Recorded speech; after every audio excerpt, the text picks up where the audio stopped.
You're listening to Mad Radio. Mad Radio. Mad Radio. Make a difference.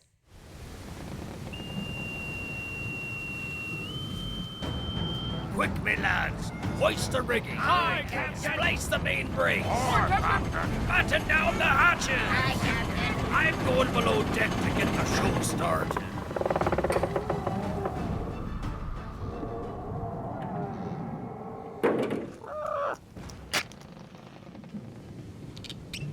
And now, the man who believes fried bologna is a delicacy. It's the shady sea serpent of charcuterie, Brandon McCarty. Well, thank you, Petey. Jeez. Hey, welcome in, all you scallywags, you swashbucklers, landlubbers, hornswogglers, and salty dogs to the Peg Leg Podcast, a show where we delve into the lives of fellow pirates and learn a bit more about the unsung heroes among us all. Arr! This week we traveled to the Career Services Department to speak to an individual who is a mother of three, a grandmother of three. She's been married for 30 years. She graduated from college, taking one class at a time. I guess that means that there's still hope for me. On a professional note, she is a council member for the city of Patterson, the first African American on the Patterson City Council. Hey, we're going to talk about that. She is on the American Leadership Form class. Not sure what that is, but we will certainly find out. She is also on the Great Valley Leadership Institute, and that's when she started to realize how much she loved working with and for the community. She has her BA from CSU Stanislaus in sociology, and she has a Master of Public Administration from the University of Phoenix. Ladies and gentlemen, please welcome to the poop deck, Dejeune Shelton. I said that right? You did say that right. Phew. Goodness, good. I was nervous about that one. So, Dejeune, that's a beautiful name, by the way. Thank you. It's French for lunch. For what? Lunch. For lunch? It certainly is. Well, I learned something today. Wow. So let's start out with, how did you find your way to MJC? Okay, so before I was the director of career services, I worked for the city of Patterson. I was the Patterson Wesley Chamber of Commerce executive director. So I did a lot of work with different businesses, and I was really engaged in the community. And there came a position that really wanted to help students to get ready for careers, and I thought, that's for me. And so I came to MJC, I interviewed, and luckily I was able to join the family. Just that fast? Yep. And so have you always had long titles? Yes, I have. Well, so where did you grow up at? Oh, I grew up in Union City. I'm actually from Gary, Indiana, the same place Michael Jackson is from. But I grew up in the Bay Area. Interesting. Mm-hmm. How did you find your way then from Indiana to California and then down to Modesto? So my father was working for, way back in the day, Pacific Bell. And they had an opportunity for management in California. And he said yes without calling my mom. And then, and kids, that was before AT&T. That was Pac Bell. Yes. Right, yeah. Just so everyone has a... Not many people remember Pac Bell. But. Back in the day, yes. And so he came home and said, we're moving to California. And luckily, my mother's mother was already in California. And so we started out in Livermore, and then we went over by San Mateo, and then we ended up in Union City, where I spent my childhood, which I truly loved. What did you like about it? Oh, so I have two siblings, and we lived on a little court, and we spent a lot of time just outside back in the day when you'd ride your bikes all around a circle until people got tired and had to be out, or you spent hours. I'd be in front of my house with my little teacups and so forth, and I really loved going to school. I went to a private school in the very beginning for my first K through 8, Our Lady of the Rosary, and then I went over to James Logan High School, and I just really loved the community. Union Square. What was that? What was the town like? during the time? Or Union Square? City. Union City. So Okay. honestly, I live in Patterson right now. When we first moved to Union City, it's a lot like Patterson. It was kind of a small town that grew as we grew with it. Okay. And there'd be different sides. So there was a Dakota side, there was an Alvarado side, and we lived on the Alvarado side. And it was just really a community that my parents really got involved in. My brother played Little League and basketball, and my sister played no sports, but it's okay, Dana. That's all right. I played a little bit of sports, and it was just really a place that I look back on fondly, where I got my first job, where I met my husband. So lots of joy. What was your first job? Okay, so my first job was at the Cleaners. My sister actually worked at the Cleaners, and then she told me that they were looking for someone who could come in and help clean it. And I thought, that's me. I need a job. And so my first job ever I got from my sister, and it was me cleaning up the Cleaners and just making sure everything was ready for the next day. So let's fast forward. What got you down into the Central Valley? Okay, so this is a great story. All right. My husband is a Raider fan. And if We have to stop right Okay, there. I mean, know, the show's I over. know, That's listen, it. I know, Okay. but we have joy being a Raider fans. So back in the day, and it may be true now, the Raiders would have their games blocked out because they wouldn't Right. always sell out. And he had a friend in Patterson who called us to say, the games aren't blocked out here. And so we kept driving out every Sunday to visit, to watch the games and so forth. And all of a sudden we were like, what is this place known as the Central Valley? It's beautiful. The community is wonderful. We love this small town. It was about 7,000 people when we first moved there. And we thought, you know what? If you're showing the Raiders and it's a small town, this is the place for us to be. I mean, I love the story. I'm just not. I'm not a fan of the Raiders. But I mean, maybe back in the day when Madden was. I mean, that was the heyday, I guess, right? It is. Just win, baby. That's the whole idea. So, do you follow them still today? My husband is still a diehard Oakland Raider fan. In the back of our house, we have a shield in the shape of the Raiders with the eye patch, and on the side it says Oakland Raiders and so forth. Yes, we are still fans. Okay. All right. What are some of your hobbies outside of work? Okay, so I love to read. That's one of the hobbies that I do, and I pass down to my children. We used to spend a lot of time at the library. And right now, my biggest hobby is my grass. I'm just obsessed with the grass out front of my house. I spend a lot of time watching it. Is it growing correctly? Are there little patches? Do I need to put anything in it? Do I need some seeds? What's going on with my grass? So, That's my zen. And there's a season really to take care of the lawn all year long, right? So, are you? Where are we at right now? Are we getting ready to seed? Is it time for? There's a resting time too. So, kind of give us a glimpse. So right now, my grass is almost all back together. I planted a little bit of seeds because it's a great time right now with the rain and all of Okay, that coming through to right. make the grass kind of make it happen. But if it doesn't work, I'm not worried because I'm just going to go right over to Home Depot, get me a little patch of some grass, cut a little piece and put it right where it needs to go. So So, with all of your, let's talk about the reading. Do you have a particular genre that you like? Maybe history or bibliographies or something, or all fun. My favorite book is The Time Traveler's Wife. oh, And that's a story about a person who used to travel back in time or or through time, but he can only go to places that were associated with himself. And I just love that idea. I love time. And so that's one of the things that you can't get back. And so I will read that story over and over again. interesting. They made that into a movie, right? And was it as good as the book? The book is always better, but I did still enjoy the movie. Okay. All right. Okay. What is something that you pride yourself in? Okay.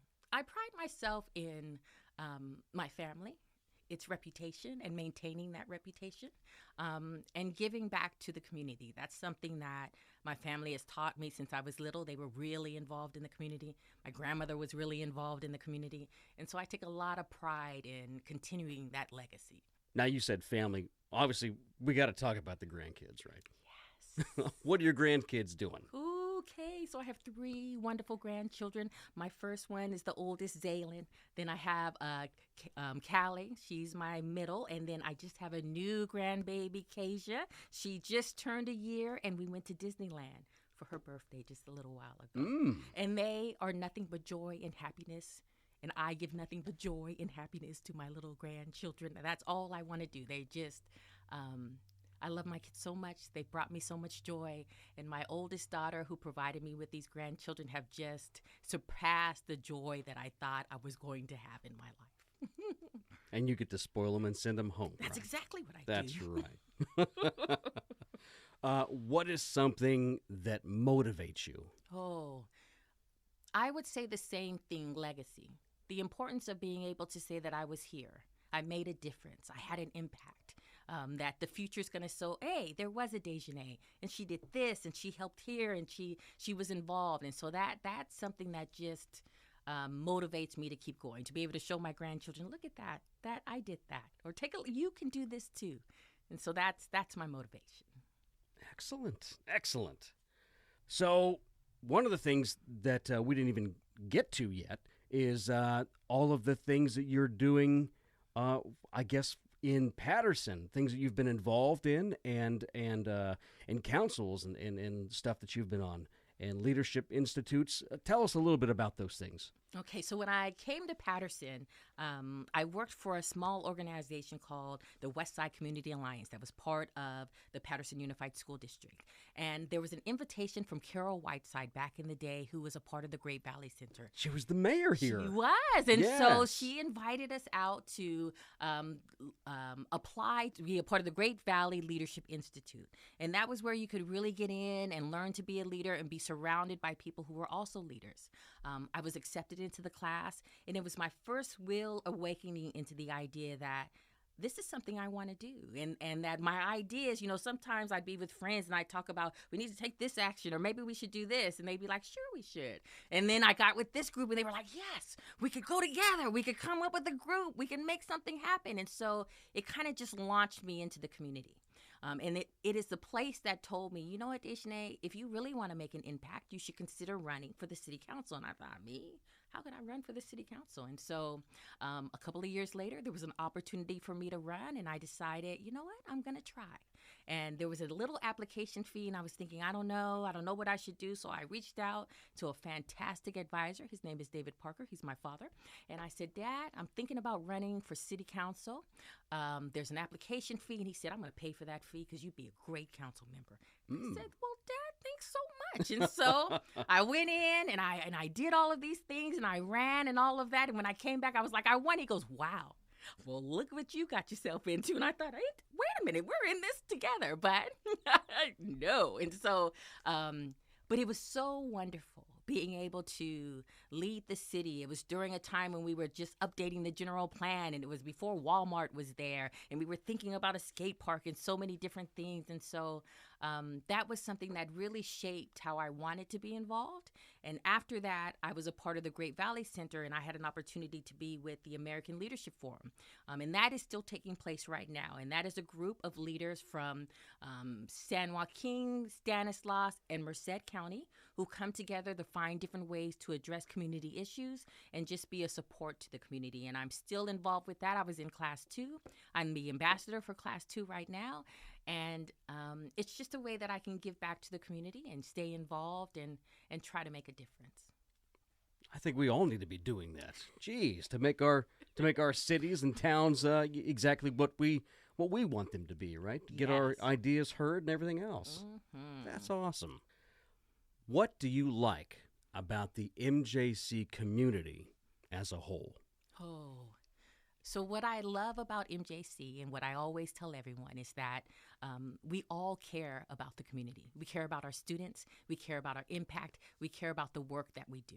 Right. And what I'm always saying in meetings, even when we're in there arguing about what should happen or how it should happen, what I always hear is, no, I care. No, this is how I think it can happen. No, if we just did this. And so at times people are really passionate about their work, but that's because they're passionate. It's because their children go to this school. It's because they've gone to the school. It's because their neighbors are a part of the school. And they really want to impact it, and they want to be able to go home and say, no, MJC is a part of this community. You're a part of this community. And so there's so much passion and love that goes along with the work at MJC that it's just a real blessing to be a part of it. That's a great answer. and well, I guess it really clarifies why there's so much infighting sometimes, Pretty right? much, It's yes. like, well, no, we want to do all these things. Well, unfortunately, we can't do all of them, but we can certainly try to implement all of those good ideas that we all have. Love that answer. So, where are some of your favorite places to eat? Okay, so I'm a little obsessed with hamburgers right now. My husband would tell you no, she's not obsessed right now. She's always obsessed with hamburgers. Okay. But I have found a burger place that I love, that it's around the corner from West Campus. It's called Burger I Am. Okay. I go in all the time. It is so bad. I don't stand in line. I just walk to the front. I sit down. They say, hey, Dejeune. I say, hey, is my order ready? They say, yes, it is. And then I go. So, yes, Burger I Am. Well, so what do you put on your burger? Oh, so I get Swiss cheese, and then I have caramelized onions, and it's just a regular burger, but it's so delicious. And they have these little French fries that are round, and it's just a joy. And the people are so friendly, and they're so kind, and so I think, yes, this is my place. Burgers.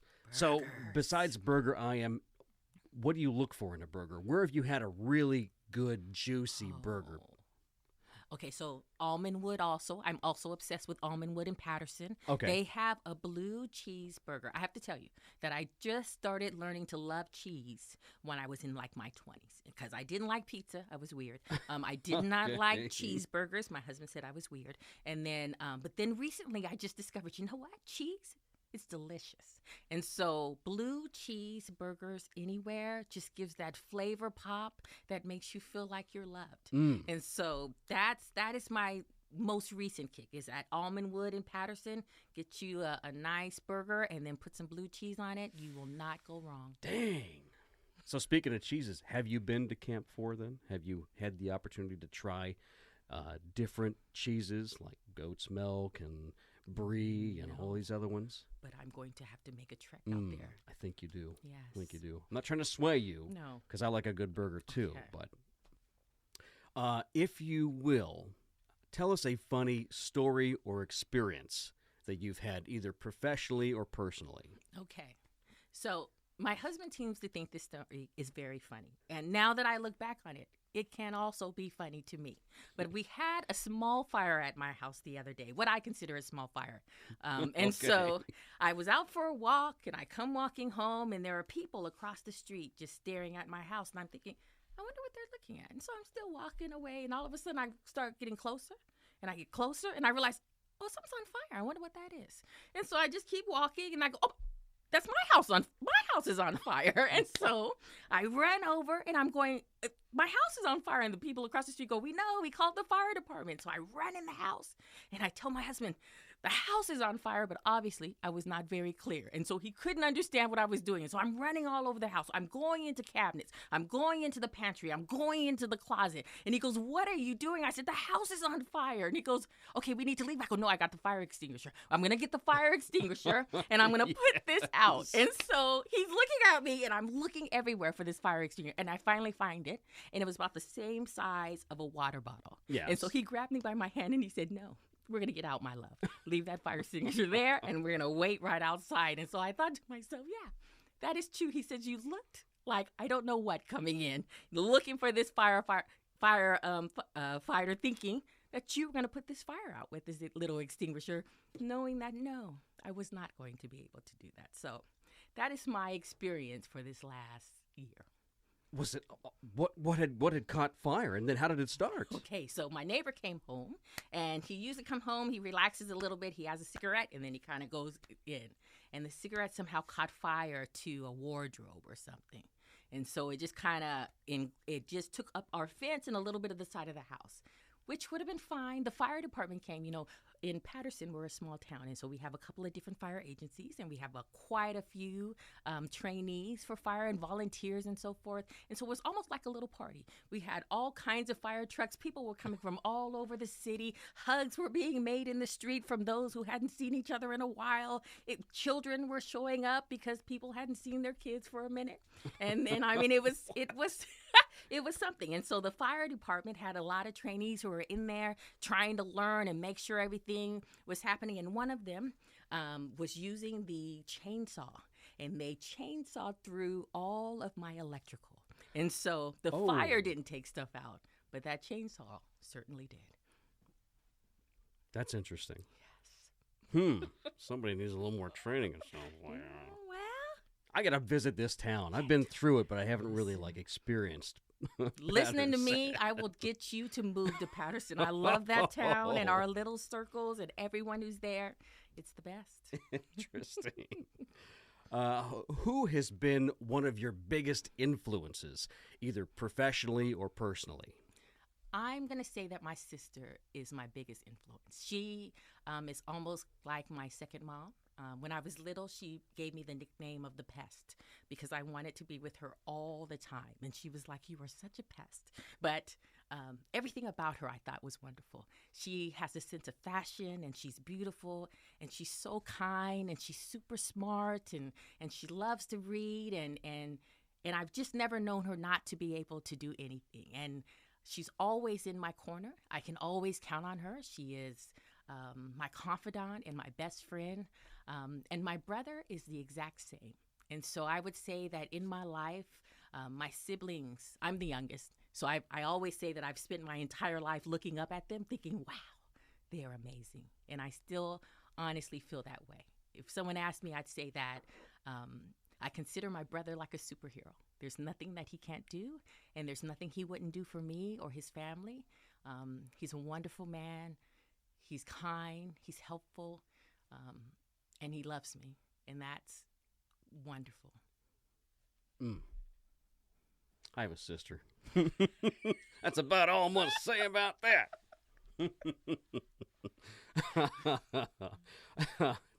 That is wonderful, though. That is wonderful. If you had a free plane ticket to anywhere in the world, where would you go and why? Okay. So I think I would go to Dubai, and I have to be honest and tell you that is because I watched a Netflix series that was about some people who were in Dubai, and I thought to myself, I've got to see that place. It's absolutely beautiful. I want to go to the desert. I want to see all these tall buildings.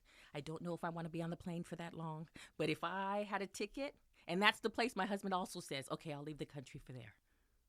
He loves here. He's like, but he'll go to Dubai. That's where they have a whole bunch of man-made islands, right? They just continue to build over there. Yeah. It's just beautiful on the Netflix series. And I just think, if I can experience, I'd like to experience that. Which series is that? Oh, see, now you're asking me to think about something. It may be something called the Lives of Dubai or something. Okay. I don't know. Well, people will find They'll it. find it. That's It's right. worth watching. If you only had 3 albums that you could listen to for the rest of your life, which 3 albums would those be and why?